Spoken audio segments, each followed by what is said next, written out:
Why is carbon monoxide toxic? Answer, it binds to hemoglobin, the red blood cells if you like, in the bloodstream,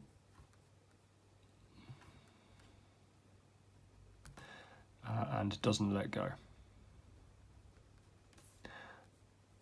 Let go. This stops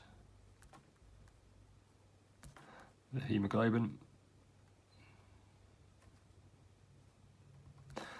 transporting